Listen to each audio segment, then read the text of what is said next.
Thursday the 2nd of July and we're continuing looking at our new book this week. Who can remind me what the title of our new book is?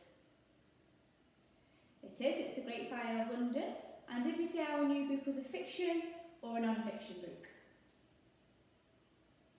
We said it was a non-fiction book because it's giving us lots of facts, lots of information in the form of a diary from Samuel Pepys about the Great Fire of London, okay? And this is all going to help us because tomorrow we're going to write your own diary entry for the Great Fire of London.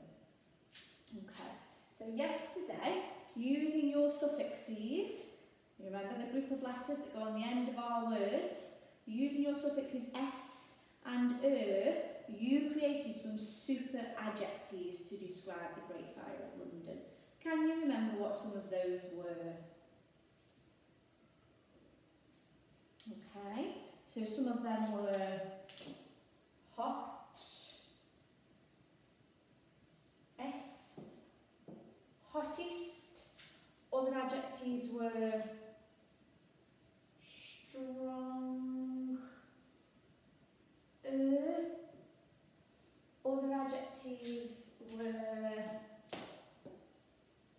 scariest.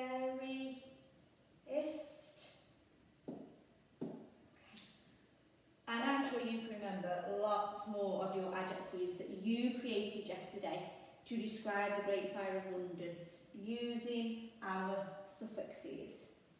So today, okay, we're going to use those adjectives to help us describe the setting of the Great Fire of London.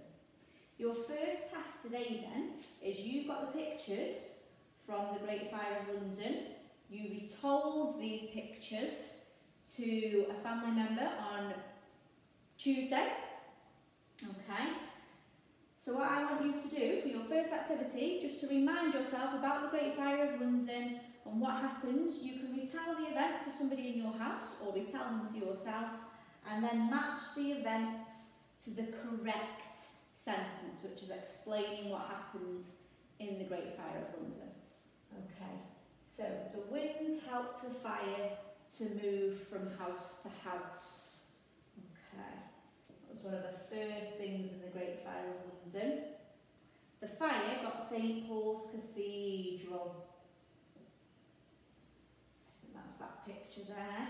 Okay, and I'm going to let you read through the rest of the sentences and match them up to the correct event picture.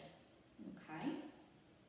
Then, once you've done that today, okay, and you've got them all matched up, you're going to take one of those sentences which describes the events in the Fire of London and improve it by adding in your adjectives from yesterday. So adding adjectives to the sentences to give some better description of the events from the Great Fire of London.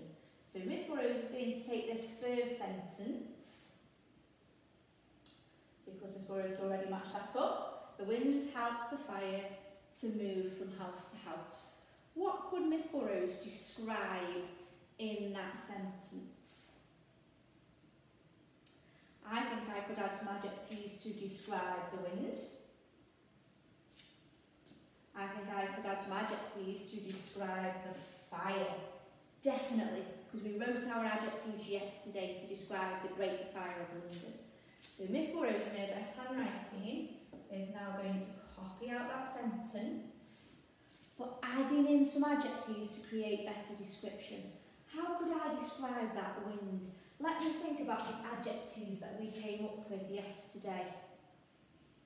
I think the wind could have been the strong east wind. The strongest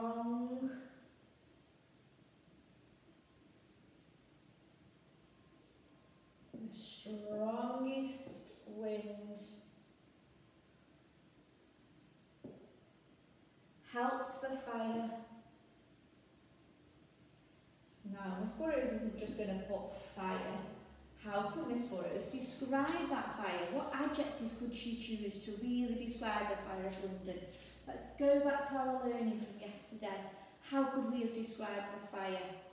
I'm going to say, I could have scariest or hottest.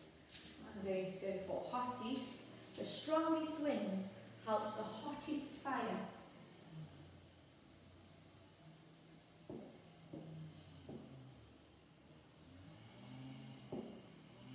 to move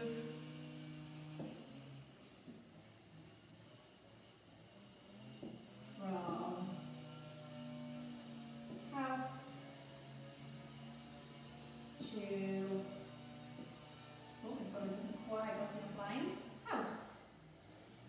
Remembering my full stop. Let's see, has Miss Burrows made the sentence better? The wind helped the fire to move from house to house.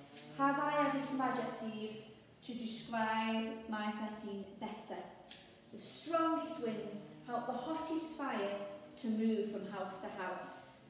I've definitely improved my description of the setting of the event from the Great Fire of London by adding some of my adjectives from yesterday into my sentences. Let's see if you can improve these sentences that describe the events from the Great Fire of London by adding in some of your adjectives from yesterday's lesson. I can't wait to read some of your sentences.